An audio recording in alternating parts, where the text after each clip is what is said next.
Bismillah. Assalamualaikum warahmatullahi wabarakatuh. Alhamdulillahi rabbil alamin. Wabihi nasta'in ala umurid dunya waddin. Asyhadu an la ilaha illallah wahdahu la syarika lah. Waliyus salihin wa khaliqul khalqi ajma'in wa razikuhum wa ma min dabbatin fil ardi illa 'ala Allahi rizquha wa ya'lamu mustaqarraha wa mustawda'aha kullun fi kitabim mubin. Wa asyhadu anna Muhammadan 'abduhu wa rasuluhu as-sadiqul amin sallallahu alaihi wa ala ali baitihi tayyibin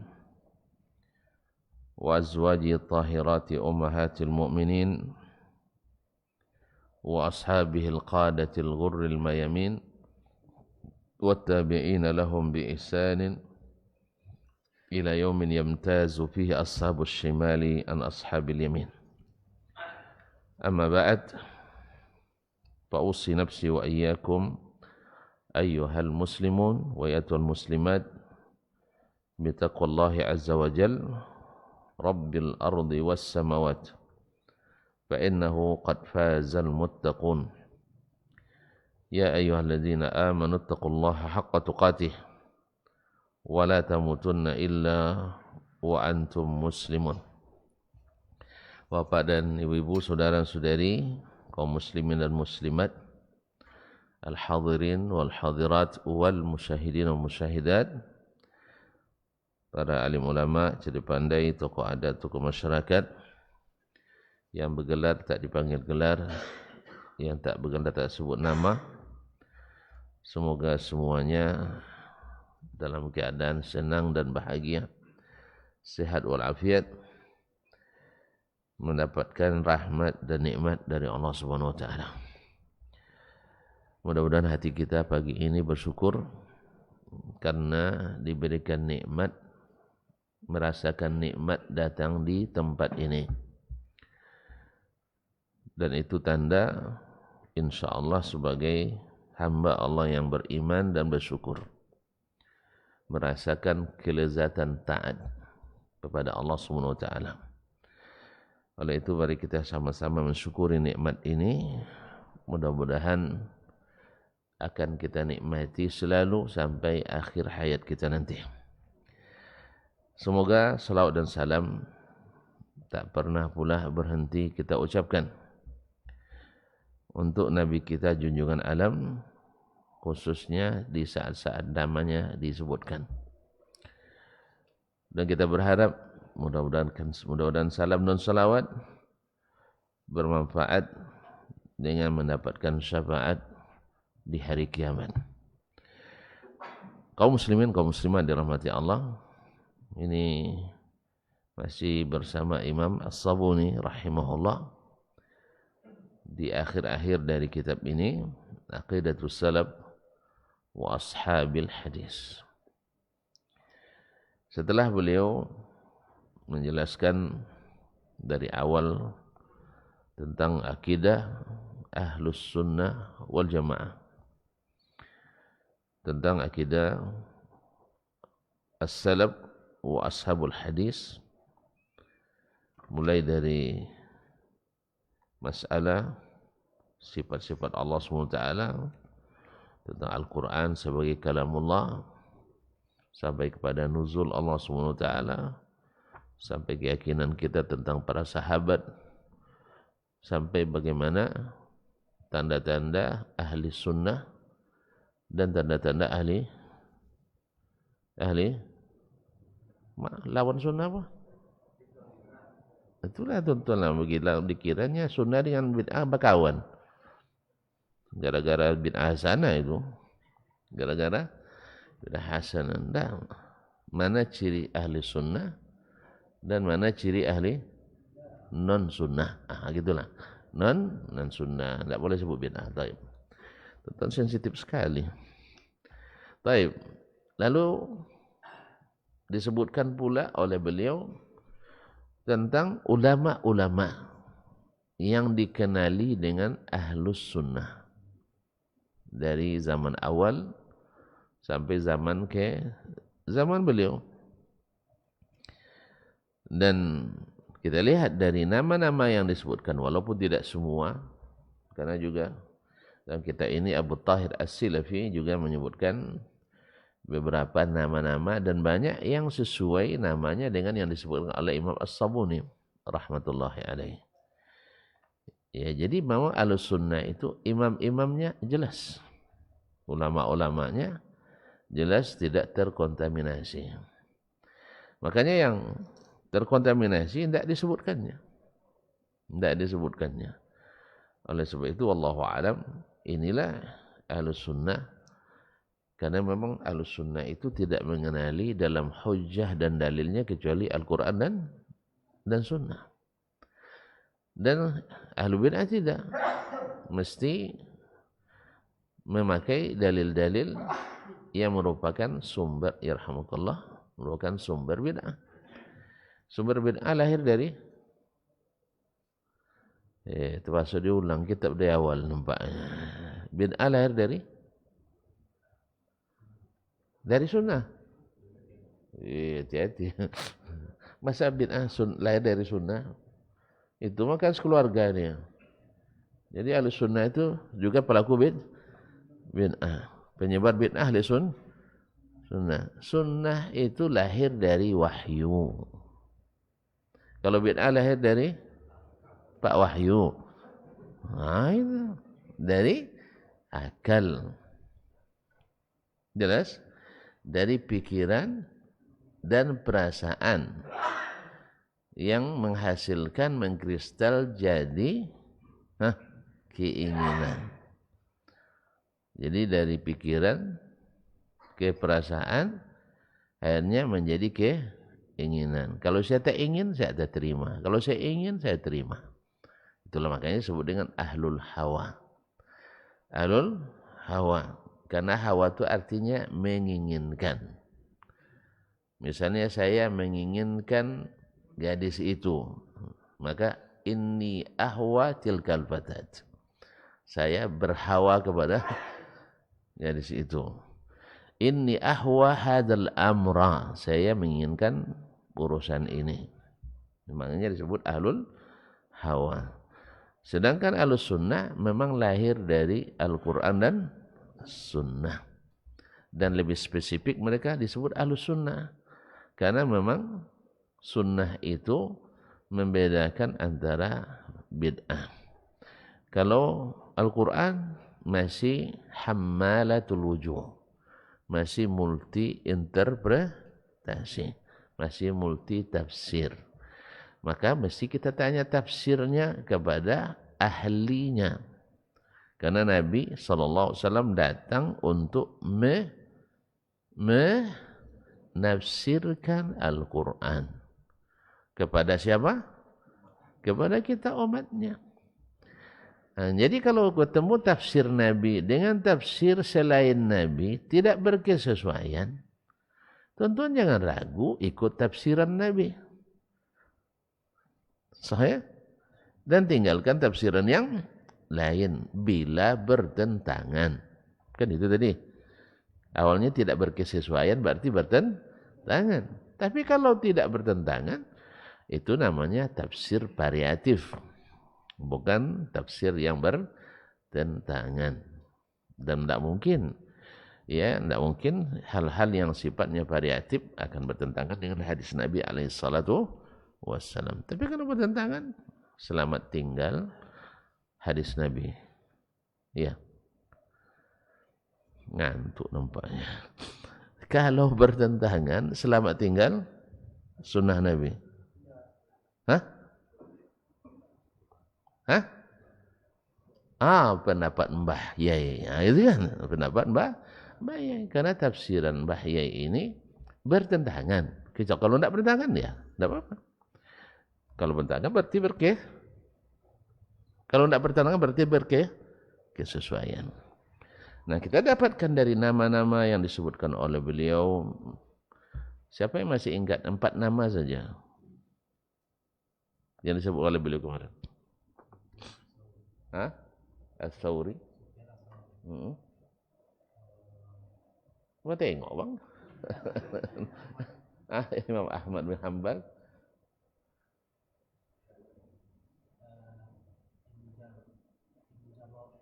Mujarrad enggak ada orang. Al Al-Auzani. Al-Auza'i. Betul. Cik lagi. Abdurrahman bin Mahdi. Mumtaz. Masya Allah. Tolong saya. Masya Allah. Ini pasti khas nih bang. Ini sensasi Arab. Nah, Masya Allah. Coba dicoba.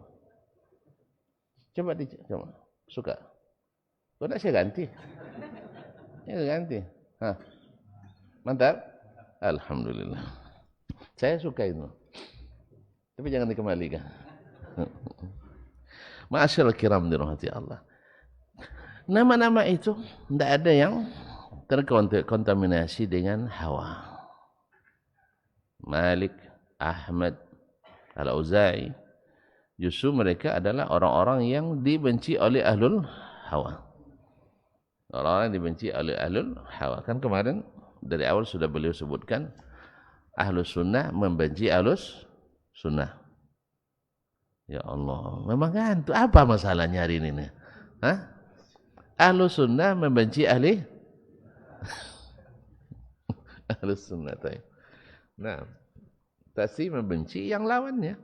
Dan sebagaimana ahlul bid'ah mesti membenci lawannya. Nah, tapi ada ahlul lawan sunnah sekarang mencintai ulama-ulama sunnah itu karena mereka tidak berhadapan langsung. Kalau sempat Asy-Syafi'i hari ini hadir, berbantah sama ahli non sunnah itu. Kalau sempat Imam Ahmad hari ini hadir, saya yakin ahlul kalam itu akan berkelahi sama Imam Ahmad. Karena Imam Ahmad dan Imam Syafi'i mengharamkan ilmu kalam itu. Saya pastikan. Cuman kenapa mereka ini kan supaya menarik orang bahwa kami ini ahlus sunnah. Ini imamnya Syafi'i, ini imamnya Ahmad, ini imamnya As-Sufyan Ats-Tsauri. Tapi kalau seandainya masuk ke masalah langsung yang memisahkan kita antara sunnah dan bid'ah, baru nampak nanti. Baru nampak. Tapi kalau secara normatif, ya mereka akui. Tapi kalau secara detail masalah, maka akan berlawanan dengan para imam tersebut. Wallahu musta'an. Makanya oleh sebab itu jangan heran nanti kalau ada yang mengatakan bahwa si fulan ulama ini akan suka berdekatan dengan ulama ahli bid'ah. Ini misalnya. Klaim itu banyak. Khususnya As-Subki dalam Tabaqatus Syafi'atul Kubra.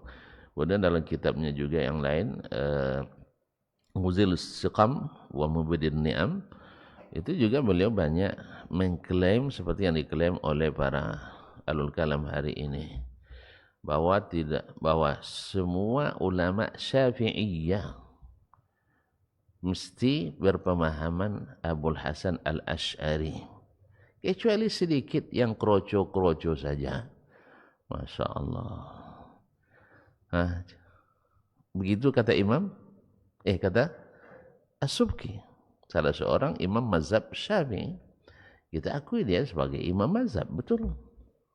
Tulisannya banyak, kitabnya banyak. Tapi klaim beliau ini ya adalah klaim tanpa bukti. Klaim tanpa bukti. Sebab ratusan, ribuan ulama Syafi'iyah yang bukan kroco-kroco, ya bukan kroco-kroco, justru mencela ilmu kalam itu, mencela mazhab Asy'ariyah itu. Demikian juga klaim beliau bahwa seluruh ulama Malikiyah mengikut mazhab paham Abul Hasan Al-Asy'ari, kecuali yang kroco-kroco juga.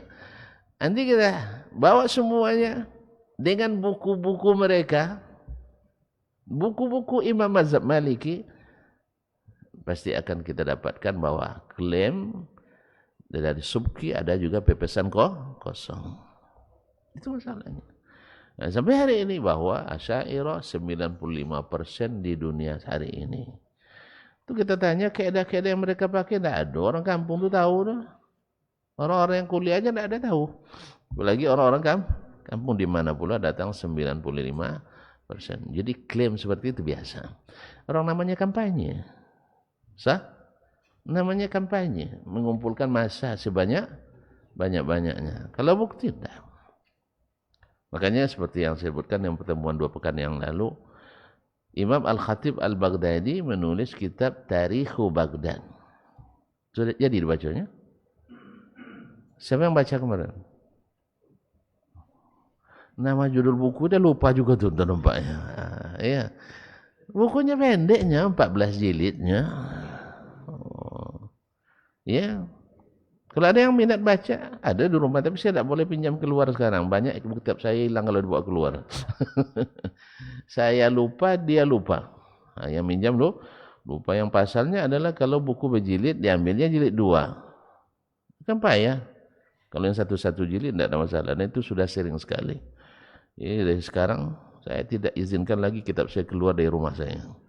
Mau baca malam di rumah saya. Nah, mohon maaf. Yang minjam fotokopi pun hilang juga.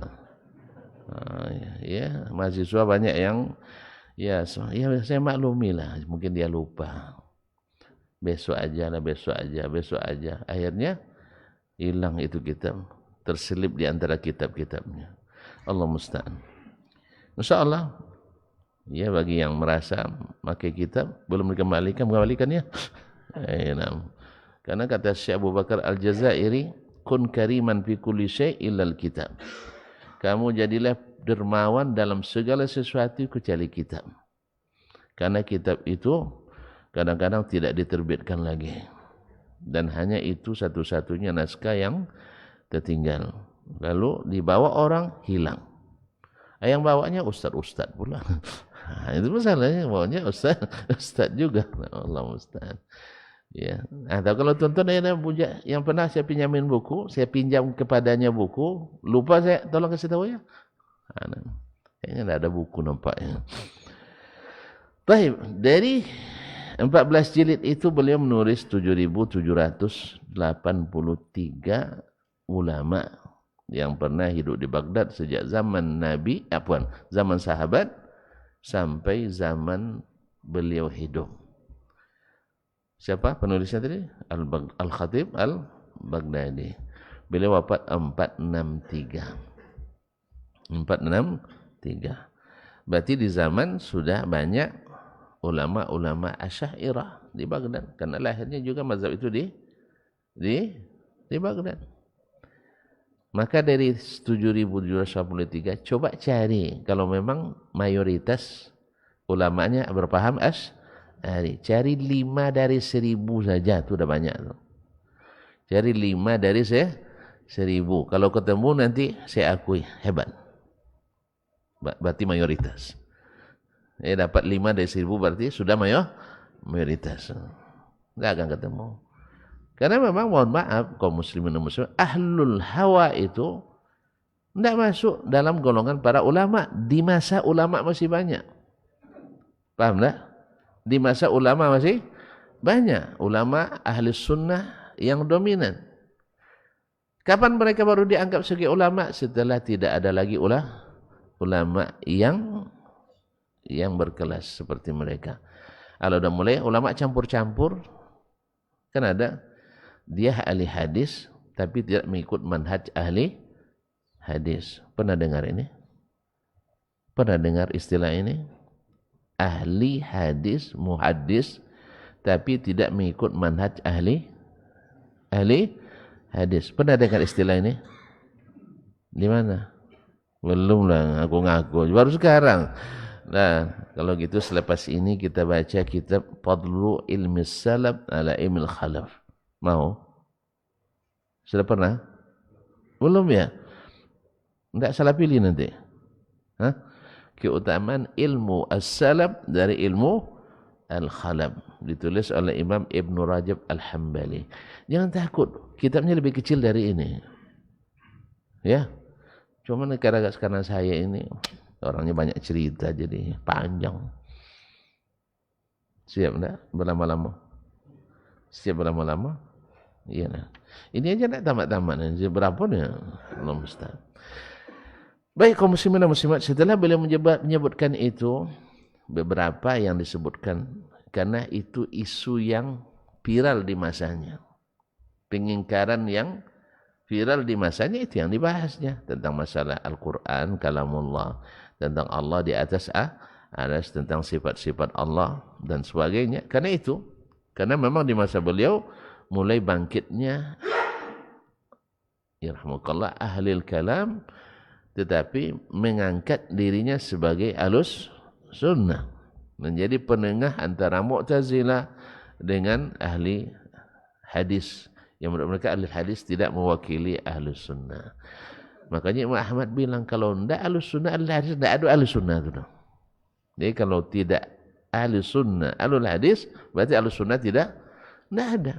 Justru mereka lah yang bukan ingin aja secara fakta yang merepresentasikan pengamalan Al-Quran dan Sunnah seperti yang diamalkan Nabi dan para sahabatnya. Cobalah cari dari amalan mereka yang menyimpang dari Al-Quran dan Sunnah. Oh kami Pak Al-Quran Sunnah juga tadi ya. Cuman tafsirannya antum bercanggah dengan tafsiran Nabi alaihi salatu wassalam terhadap Sunnah itu sendiri. Kayak minta contoh lah. Nah, ini kalau udah kasih contoh tersinggung tuh masalahnya. Nah, kalau ngaji nyinggung orang terus, akhirnya banyak tersinggung beleknya. Nah, kalau tersinggung belek terserak gale. Kan belek itu tempat gale kan? Atau serak marah orang. Makanya kalau ngaji jangan bawa belek. Allah Ustaz. Nah, setelah itu beliau menutup atau akan menutup kitabnya ini dengan perkataannya, setelah beliau juga sebutkan para imam-imam yang dikenal dengan Ahlussunnah wal Jamaah. Antum tidak sebutkan Imam Syafi'i, antum sebutkan imam yang 4 aja selesai dari itu. Ya, Malik, Syafi'i dan Ahmad bin Hanbal. Kenapa beliau tidak sebutkan Abu Hanifah rahimahullah? Karena Abu Hanifah di kalangan Ahlussunnah pada awal-awal dulu dikenal dengan Ahlur Ra'i, karena terlalu banyak berijtihad, karena memang hadis di Kufah di masanya belum sebanyak hadis di Madinah, di Makkah, di Basrah dan sebagainya. Maka beliau banyak berijtihad dan itu hak beliau, dan itu dibolehkan. Antum kalau belum dapat dalilnya dan harus memutuskan hukumnya, maka boleh berijtihad kalau ahli, kalau punya keahlian, dan dia punya keahlian itu. Jelas? Tapi kalau sudah sampai dalil kepadanya bertentangan dengan hasil ijtihadnya, apa yang dia harus lakukan? Tinggalkan ijtihadnya. Dan kita berbaik sangka pada Imam Abu Hanifah. Bukan baik sangka saja, beliau yang menyatakan sendiri, tidak halal bagi seseorang mengikuti pendapatku kecuali dia tahu apa dalilku. Dan bila bertemu hadis Nabi bertentangan dengan ijtihadku, hempaskan pendapatku ke dinding. Kalau hempaskan ke dinding apa tuh? Coba hempaskan ke dinding. Tidak bisa dipakai lagi. Itulah maknanya. Sampai dia bilang hempaskan ke dinding, ke tembok. Maknanya tidak ada guna lagi pendapat saya itu kalau sudah bercanggah dengan hadis Nabi SAW yang sahih. Jelas ya? Alhamdulillah. Mudah-mudahan ahli fanatik mazhab fanatik dengan perkataan imamnya ini. Cuma itu masalahnya. Fanatik dalam segala masalah kecuali dalam masalah ini. Ya, mereka fanatik dengan imam mazhab dalam seluruh masalah kecuali perkataan imam mazhab itu sendiri. Tinggalkan pendapat saya bila bertentangan dengan hadis Nabi. Andainya ini saja mereka fanatik padanya, selamat. Cuma masalahnya ini yang mereka tidak ikuti. Allah musta'an. Lalu beliau mengatakan wahazil jumal allati athbattuha fi hadzal juz' kanat mu'taqada jami'ihim. Yang saya torehkan di kitab kecil ini, dia menamakan juzuk. Juzuk itu adalah dulu dalam bahasa, dalam istilah mereka adalah tulisan kumpulan yang jumlah lembarnya antara 15 sampai 20 lembar dengan tulisan tangan, lauha. Itu namanya juzuk. Ya, kalau kita lihat makhtutatnya kitab ini juga ya sekitar itu. Maka disebut ini sebagai juzuk. Nah, kalau kita nyebutnya tulisan ini. Kanat mu'taqada jami'ihim. Semua itu adalah keyakinan semua mereka. Yang namanya tadi disebutkan. Masih ingat ya? Siapa tadi? Hah? Syafi'i, Ahmad, Malik, Abu Hanifah, Auza'i, Sufyan Thawri, Sufyan bin Uyainah, Rahmat bin Mahdi, Waqi' bin Al-Jarrah. Terus. Nah. Tidak ada nama-nama yang terpapar virus ilmu kalam, tidak ada. Semuanya murni ashabul hadis. Semuanya murni ashabul hadis yang beragamanya mengikut as-salaf, yaitu as-sahabatu radhiyallahu anhum. Jadi tidak ada mereka menolak, tidak ada mereka menakwil-nakwilkan, tidak ada pula mereka mentajsim dan mentashbih, dan itulah yang kita akidkan. Naam, lam yukhalif fiha ba'dhum ba'dhan. Tidak ada perselisihan pendapat antara mereka dalam masalah-masalah yang saya sebutkan. Nah, masalah-masalah yang saya sebutkan itu. Bal ajma'u 'alaiha kulliha. Bahkan mereka secara aklamasi sepakat mengatakan itu. Itu aklamasinya ijma'. Secara ijma' mereka mengatakan itu. Tidak ada khilafnya. Walam yathbut an ahadin minhum bima yudadduha radhiyallahu anhum. Tidak ada pula satu pun riwayat dari salah satu mereka yang bertentangan atau bercanggah dengan apa yang saya tuliskan tadi. Kalau ada yang klaim ada, sampaikan aja. Ada? Iya, biar kata debat imam nih. Imam Abu Usman As-Sabuni ini. Kalau ada yang akan mengklaim, ada. Nah, ahlu dan sunnah pasti akan punya jawaban pula. Itu pasti. Dan tuan-tuan tidak perlu menjawabnya. Tidak perlu menjawabnya. Karena tidak lepas daripada hanya sekedar kampanye. Itu kampanye. Setelah ditelusuri, maka terbukti bahwa itu pepesan. Tahu pepesannya? Tahu? Palai tahu? Pepesan kosong. Ya, isinya enggak ada. Seperti tadi klaim As-Subki tadi. Pokoknya semua imam mazhab yang 4 ikut Asy'ari atau Maturidi. Yang tidak ikut berarti klene atau kroco. Saya punya daftar nama-nama para ulama besar dari mazhab khususnya Syafi'iyah yang kata mereka kroco.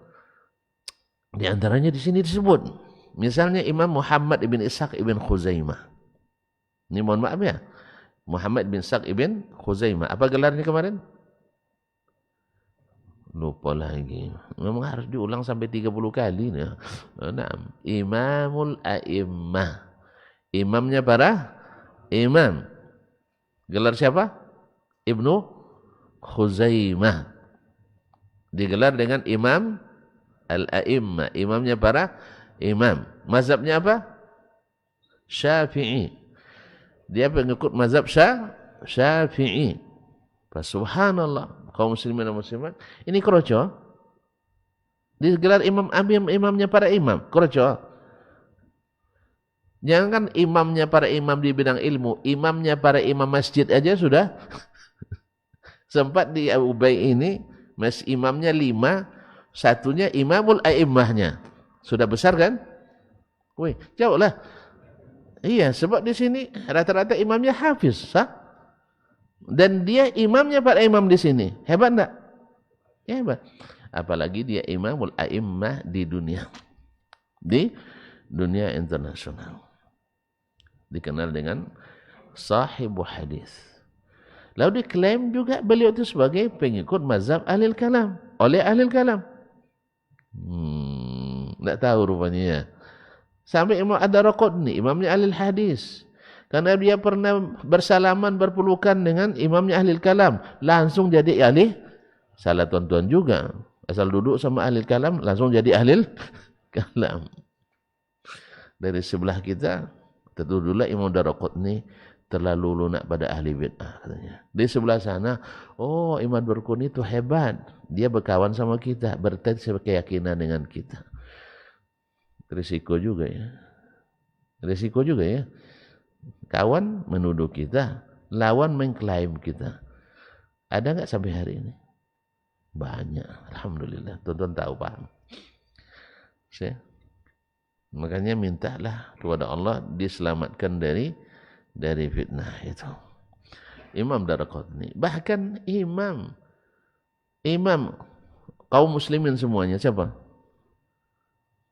Rasulullah SAW dianggap sebagai imamnya ahlil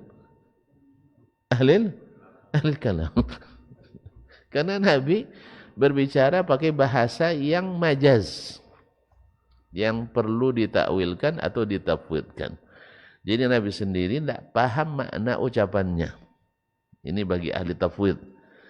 Atau Nabi mengucapkan sesuatu tak sesuai dengan bahasa Arab yang asli. Lain dia ucapkan, lain yang dia maksudkan. Seperti teka-teki silang. Ya, carilah sendiri maknanya. Yang saya maksud bukan makna asli. Ini luar biasa.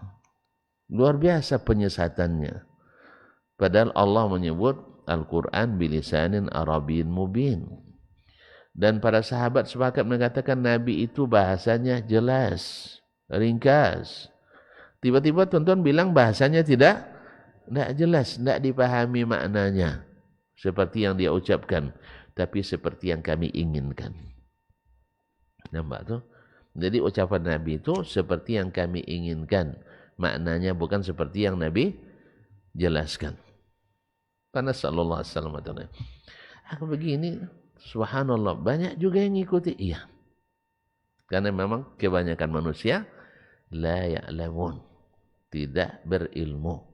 Kebanyakan manusia la yafqahun. Itu bahasa Al-Quran. Maka kalau ada yang katakan bahwa kebanyakan orang dalam kebenaran, keliru. Karena Al-Quran dan hadis rata-rata mengatakan kebanyakan manusia tidak berilmu. Kenyataannya manusia rata-rata seriusnya. Umat Islam mana yang lebih banyak belajar agamanya dengan serius atau belajar agamanya tanpa rius? Ada hampir, iya, ini serius ini. Kebanyakan umat Islam belajar agamanya serius atau tanpa rius? Tanpa rius. Bahasa saya dipahami bahasa saya ini. Jangan-jangan bahasa saya ditafsirkan lagi dengan majaz. Nah, kaum muslimin dan muslimat dan mati. Kebanyakan umat Islam tak belajar agamanya.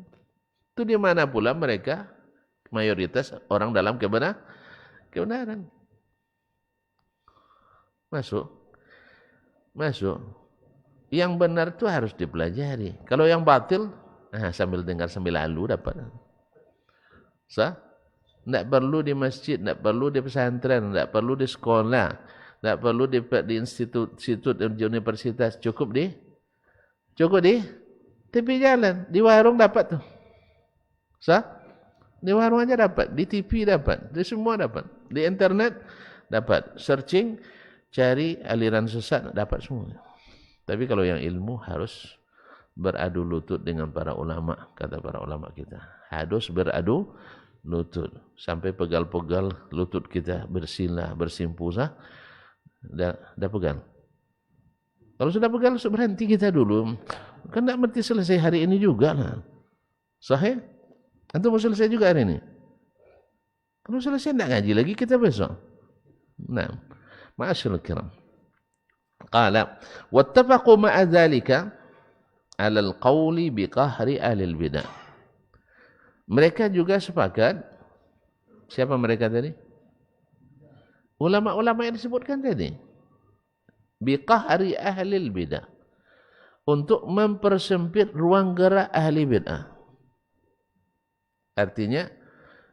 Artinya mereka harus diberikan pendidikan, harus diberikan pencerahan.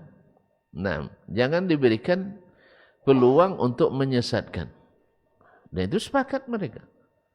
Makanya ketika ada masuk ke dalam majlis Imam Malik, orang yang bertanya atau lebih tepat mempertanyakan, bagaimana pula Allah istawa alal arsh? Kata Imam Malik, beliau marah sekali sampai terdiam lama dia. Bukan tak tahu mau jawab, tapi terkejut dia. Kok di Madinah ada orang bertanya seperti ini? Dulu di zaman Umar ada yang seperti itu, Sabiq At-Tamimi, masih ingat ceritanya kan? Masih? Kan udah lupa lagi sih. Dipanggil sama Umar kan dipukul kepalanya pakai apa? Pakai tandan kurma. Sah? Nah, suruh pergi. Besok panggil lagi, dah sembuh penyakitnya. Belum katanya, masih ada keraguan juga. Nah, akhirnya dipukul lagi. Dan kemudian diasingkan ke Basrah. Lalu dipesan kepada seluruh penduduk Basrah, tidak boleh diajak bicara sampai sembuh. Alhamdulillah sembuh dia. Akhirnya kayaknya perlu seperti itu juga kayaknya. Jadi harus disembuhkan dengan terapi tandan kurma. Nah, ada penemunya enggak? Terapi tandan kurma untuk menyehatkan pikiran-pikiran menyimpang itu. Nah, jadi akhirnya Imam Malik suruh dia, keluarkan dia. Saya lihat Anda ni ahli bid'ah. Ahli bid'ah. Cuma ahli bid'ah menerima riwayat ini seolah-olah Imam Malik melegitimasi bid'ah. Masya Allah. Memang ahli bid'ah itu apa aja bisa jadi bid'ah. Jadi hadis melarang bid'ah bisa menjadi hadis menganjurkan bid'ah. Tak boleh. Habis itu digelar di ahli bid'ah, tidak mau pula. Digelar ahli bid'ah, tukang berikan legitimasi bid'ah, tidak mau. Bahkan kita beri lagi dalam tambahan ahli bid'ah hasanah. Tidak mau juga. Kan kalau memang sebenarnya, kalau selesai, mau orang ahli bid'ah, setiap ahli bid'ah yang memandang ada bid'ah hasanah, mau dia mengambil gelar kami ahli bid'atun hasanah, selesai perselisihan di antara kita. Yalah antum ahli bid'ah, kerjakanlah bid'ah itu. Kalau kami ahli sunnah. Yang masalahnya adalah berebut pula gelar ahli sunnah. Kami yang campur-campur ni asli. Kalau kalian kan tidak campur-campur berarti tidak asli. Abal-abal. Bercampur. Yang bercampur original. Yang tidak bercampur tidak original. KW. Itu gimana kita cara?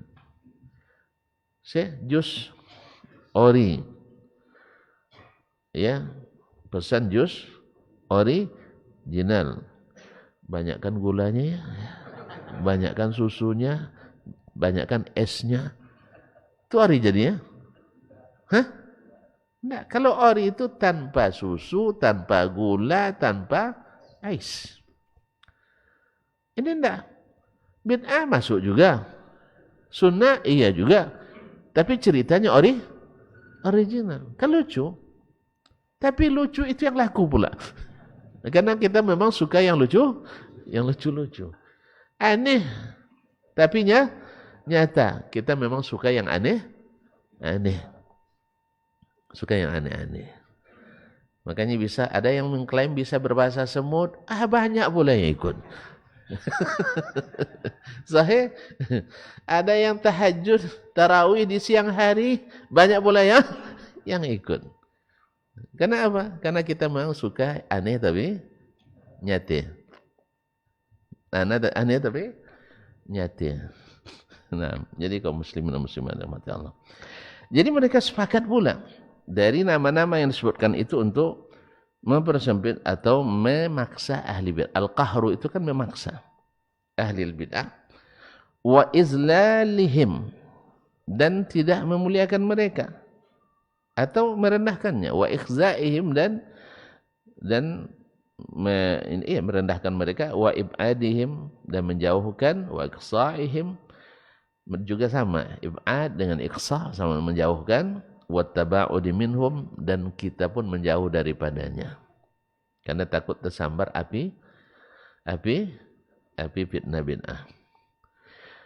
Nah, juga di sini nanti akan diriwayatkan juga oleh seperti As-Subki, akan mengatakan bahwa antara imam ini dengan imam ahli bid'ah itu berakraban. Nah,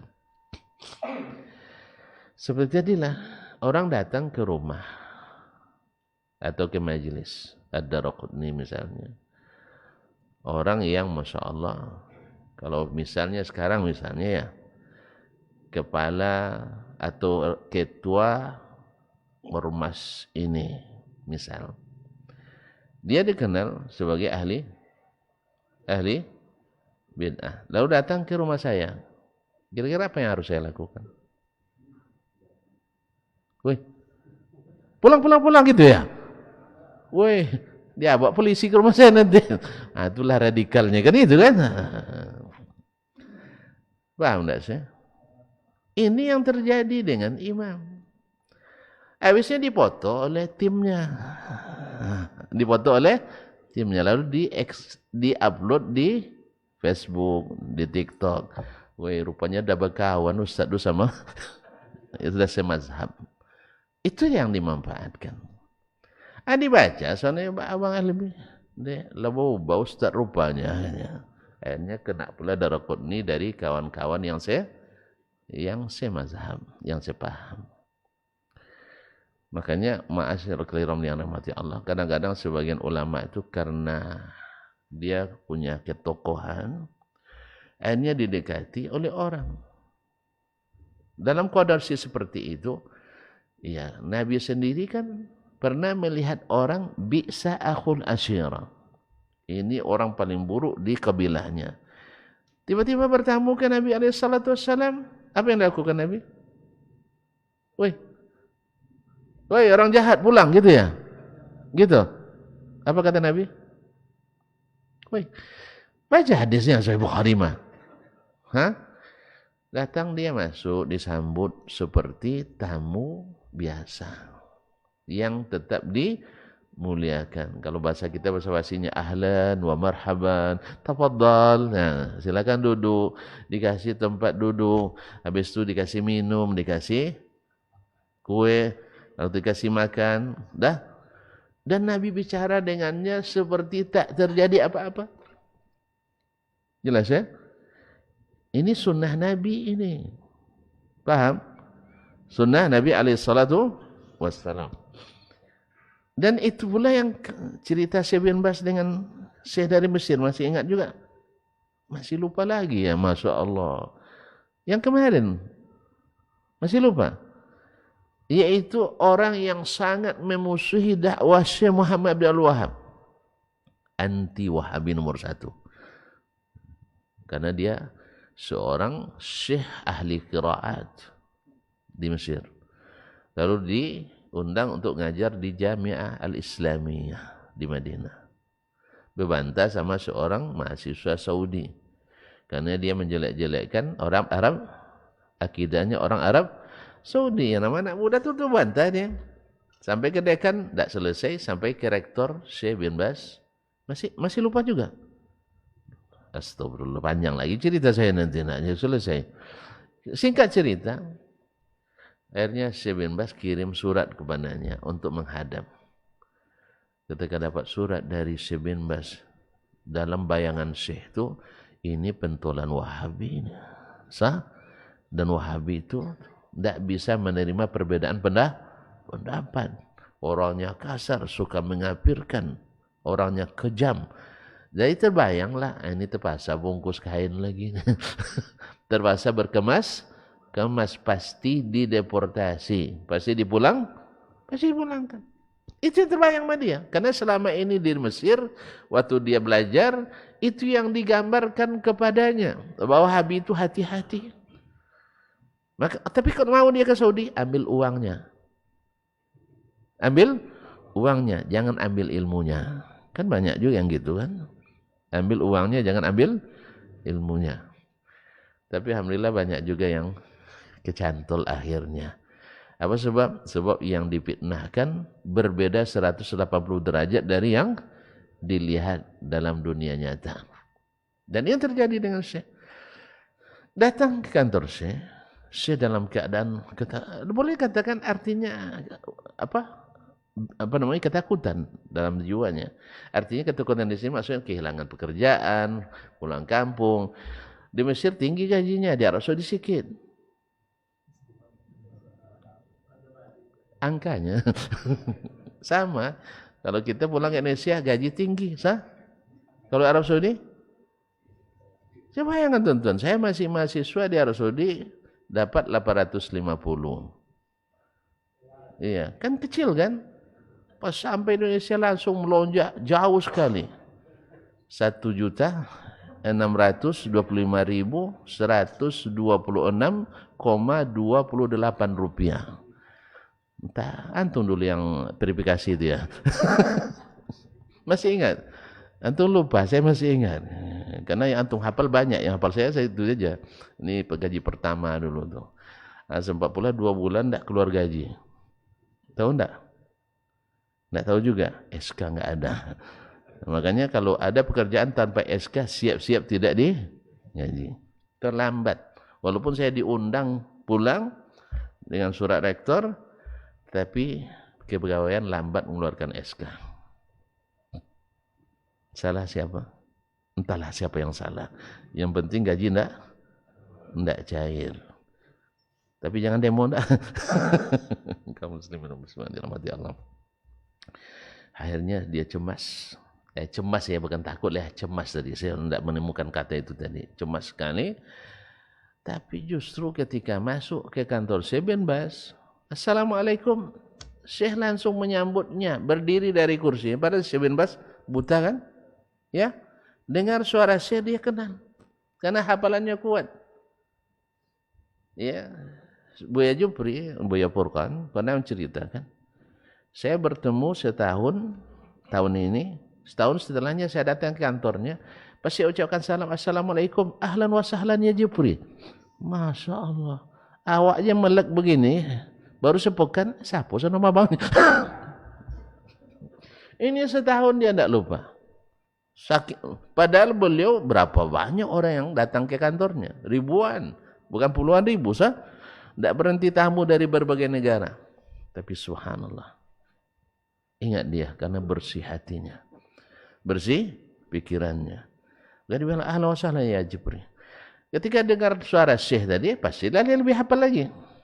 Karena hampir setiap pekan bertemu kan. Akhirnya dia bilang ahlan wa sahlan, dia jemput.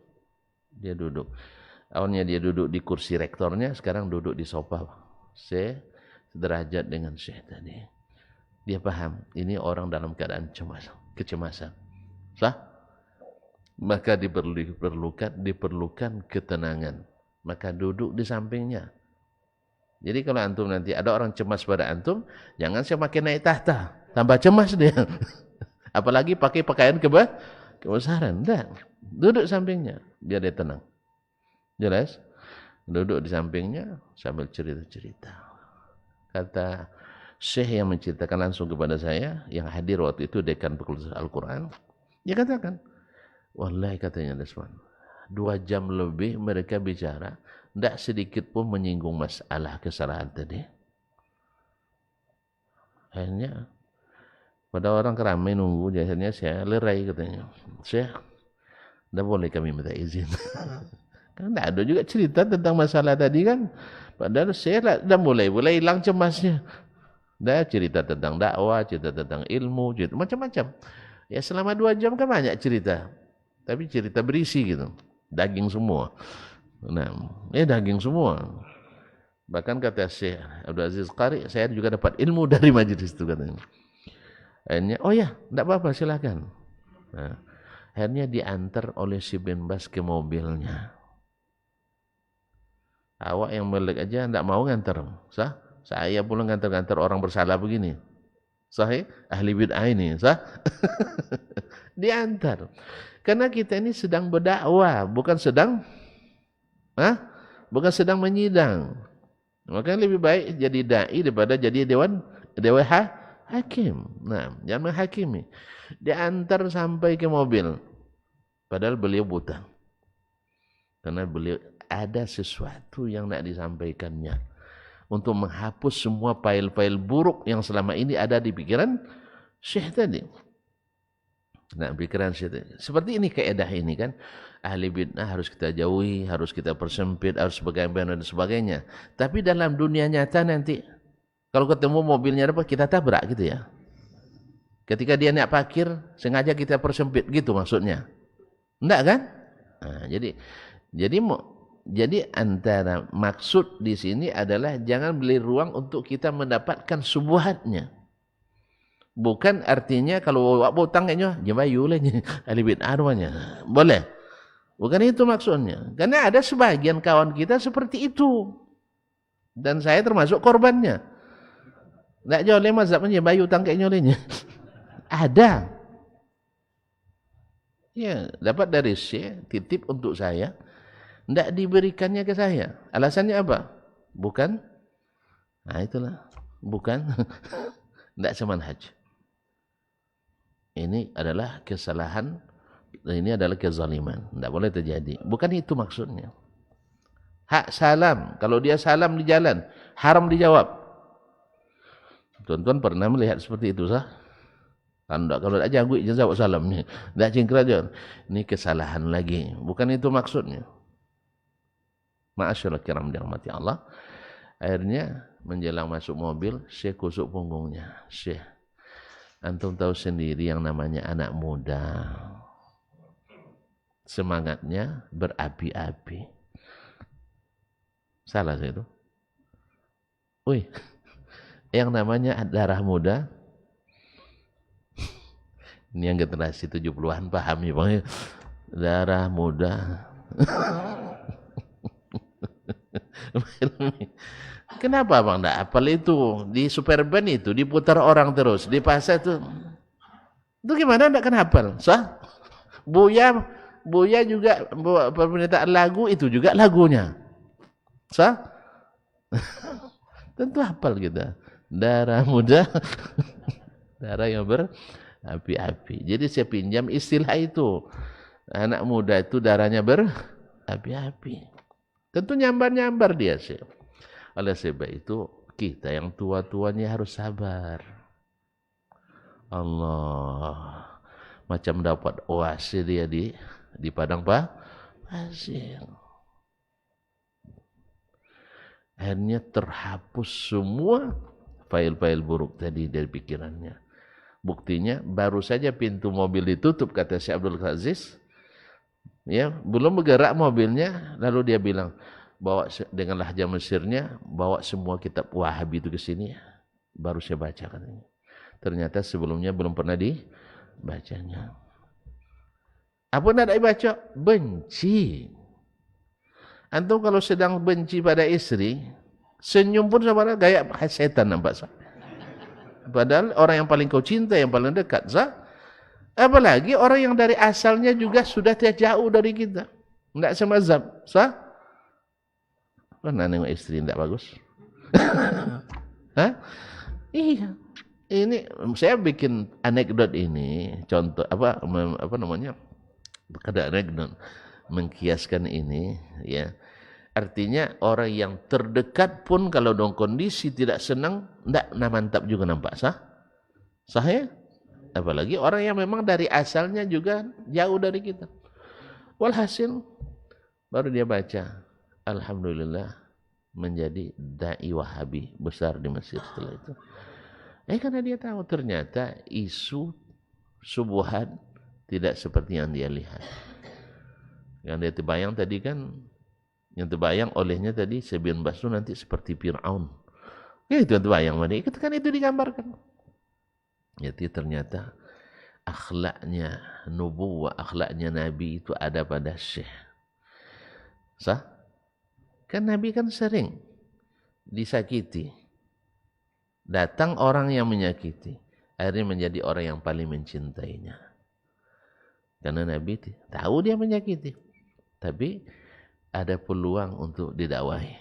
Maka Nabi memberikan yang terbaik kepadanya sesuai dengan batas-batas syariat Islam, hanya menjadi mencintai Nabi lebih dari mencintai dirinya sendiri.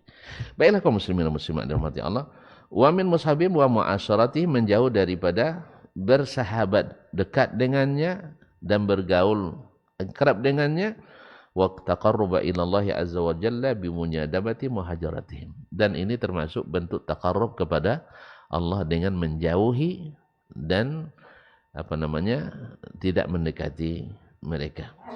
Ini kata Syekh Abu Utsman As-Sabuni dalam kitabnya. Lalu kalau datang nanti orang semisal Subuki mengatakan bahwa Abu Utsman As-Sabuni tidak bersikap seperti ini, ada dua kemungkinan. Itu penafsiran As-Subki sendiri.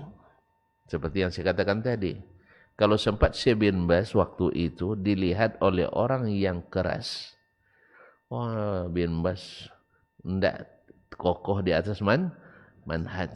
Masa ahli bid'ah diajak bersenyum-senyum, masa duduk dengan ahli bid'ah. Kan itu lagi.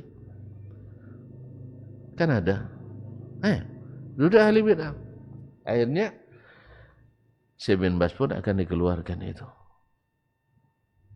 Itulah barangkali tafsir dari As-Subki.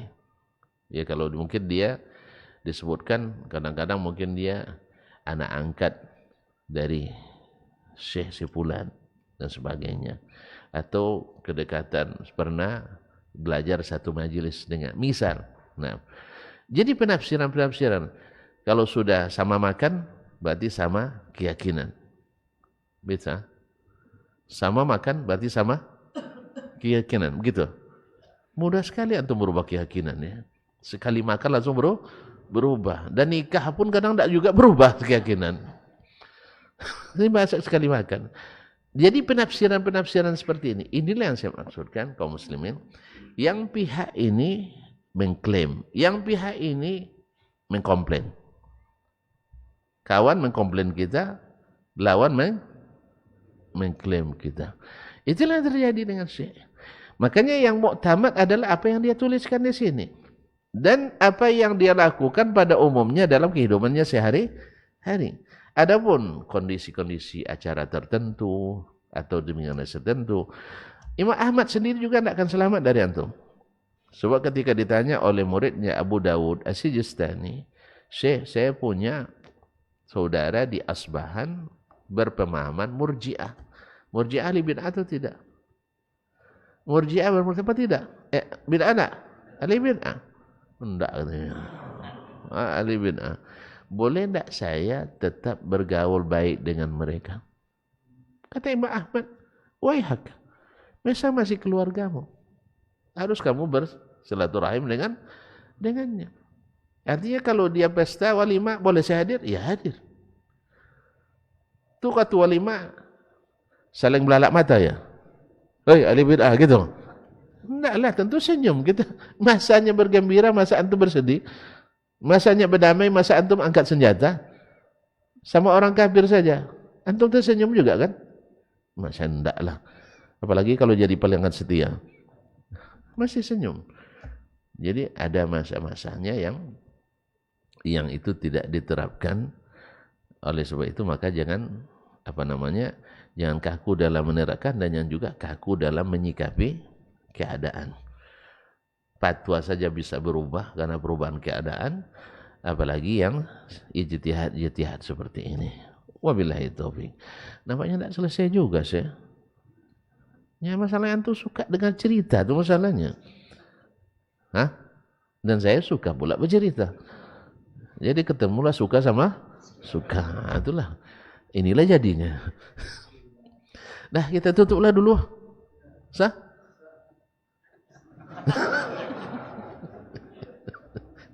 Kita tutuplah dulu. Jadi, password kita hari ini, satu, semua imam tadi yang disebutkan sepakat meyakini apa yang saya tuliskan di sini, kata Imam Abu Usman As-Sabuni. Kalau tuan-tuan punya bukti bahwa beliau keliru, buktikan saja. Karena ulama bisa saja keliru, tapi saya tidak punya bukti. Saya tidak punya bukti. Adapun nanti kalau ada yang mengatakan berbeda dengan apa yang dia tuliskan, kita lihat orang-orang yang fanatisme mazhab atau aliran sering menafsirkan. Karena Al-Quran dan hadis saja mereka takwil-takwilkan. Apalagi sikap dari seorang imam. Makanya itu biasa. Saya katakan lagi, kawan kita komplain. Lawan klaim. Itu biasa. Dan kita kadang-kadang hampir tak selamat seorang imam pun dari komplain dan klaim tadi. Imam Bukhari sendiri diakui sebagai ahli kalam. Padahal beliau punya kitab menentang ahli kalam. Siapa yang bikin itu? Termasuk Subki. Jadi bagaimanapun kita akui kehebatan ilmunya, iya. Tapi kita harus hati-hati dengan fanatisme mazhab dan alirannya. Dia sangat fanatik buta dengan mazhab Syafi'i dan juga sangat fanatis lebih buta lagi dengan mazhab Asy'ari. Sehingga banyak komplain dan banyak klaimnya. Jadi ulama-ulama yang sebenarnya tidak sesuai, tapi karena apa? Karena supaya untuk menambah suara dalam pemilu, nambah suara dalam kampanye, maka dia masukkan sesuai-sesuaikan juga. Yang lucunya nanti kita dapatkan ulama yang dia klaim itu menentang apa yang dia yakini. Nah, disinilah perlu keilmuan yang mumpuni. Kalau kita tidak tahu, ya terpaksa kita tertipu. Makanya Imam As-Sabuni berikan obat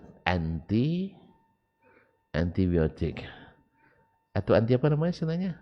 Antiseptik atau anti kontra. Nah, jadi harus ada antibody ya, yaitu jangan dekat-dekat, jangan dengar-dengar, jangan buka-buka. Jelas? Sebab antum tidak punya jawabannya. Tapi jangan paksa pula syekh-syekh, ustaz-ustaz untuk sama pula dengan kita caranya. Karena kadang-kadang ustaz dai perlu untuk mendekati, untuk membuka peluang mendengarkan apa yang selama ini tidak dia ketahui. Seperti tadi Syekh bin Baz.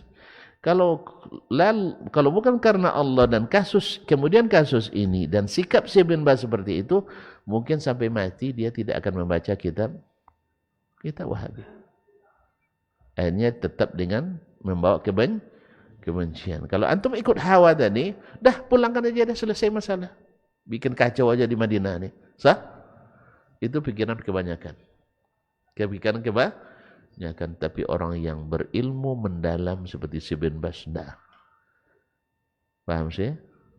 Sama kalau sempat antum ya, datang malaikat, apa cara kita hancurkan aja lah masjid-masjid Ali bin As semuanya. Mantap. Iya. La haula wala auzubillah. Syekh. Bukankah kita dulu sama? Sah? Kita banyak yang benci dulu. Akhirnya saking bencinya berubah jadi cinta. Kenapa? Fitnah tadi.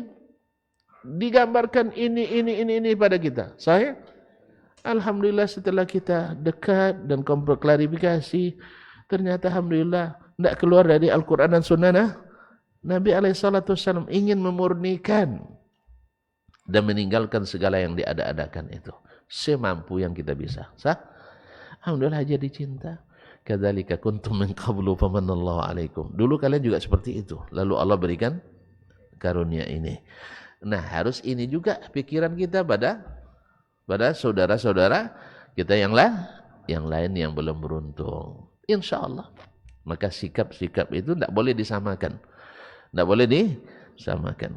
Kalau seandainya memang ada peluang untuk menarik hati, maka waktu itu beri hati. Sah? Kalau perlu berulam jantung.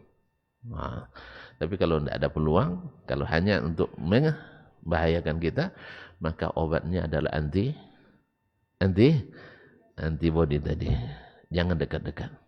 Baik, sampai situlah dulu ya. Besok hadir lagi enggak? Hah? Ini janjinya. Kok enggak datang saya?